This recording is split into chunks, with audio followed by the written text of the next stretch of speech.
Welcome to Burlap Teachers. Enjoy the video. You begin by confirming your exact Radeon GPU and Windows build, so you download the correct package.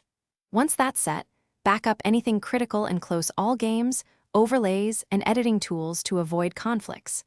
Make sure you have a stable internet connection and at least 20% battery or power connected. Now open the downloaded installer. You'll be prompted to extract files and run the setup. Proceed to the installer. This is the first real step in applying the updated driver.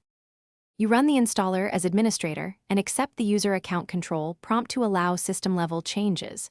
When presented with Express versus Custom, choose Custom if you want control. Select Clean Install to remove previous driver remnants, otherwise Express is faster.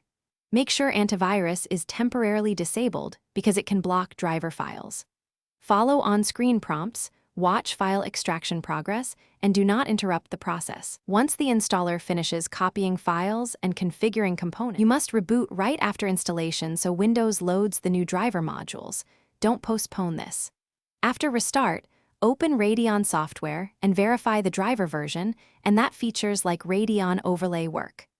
Run a short benchmark or a game to ensure stability and watch temperatures for abnormalities. If you encounter crashes, black screens, or crashes during install, boot to safe mode and run AMD cleanup utility or display driver uninstaller, then reinstall.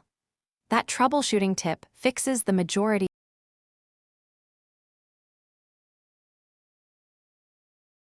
Thanks for watching. Consider subscribing if this video helped you.